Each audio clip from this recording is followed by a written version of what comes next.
Que mulher danada, essa que eu arranjei. Ela é uma jararaca, meu Deus, com ela eu me casei.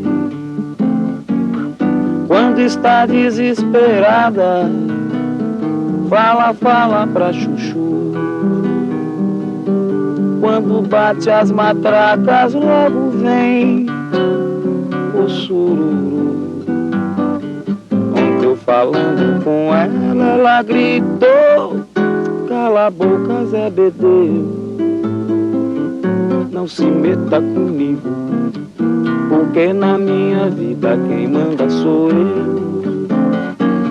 Ontem quando eu cheguei em casa às 7 horas, tava com a mala na mão às 7 horas, dizendo que ia embora às 7 horas, nas garras de um gavião.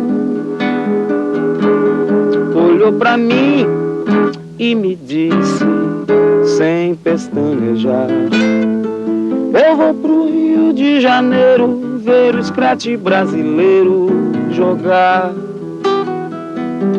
Eu vou pro Rio de Janeiro ver o scratch brasileiro jogar. Eu vou pro Rio de Janeiro ver o scratch brasileiro jogar.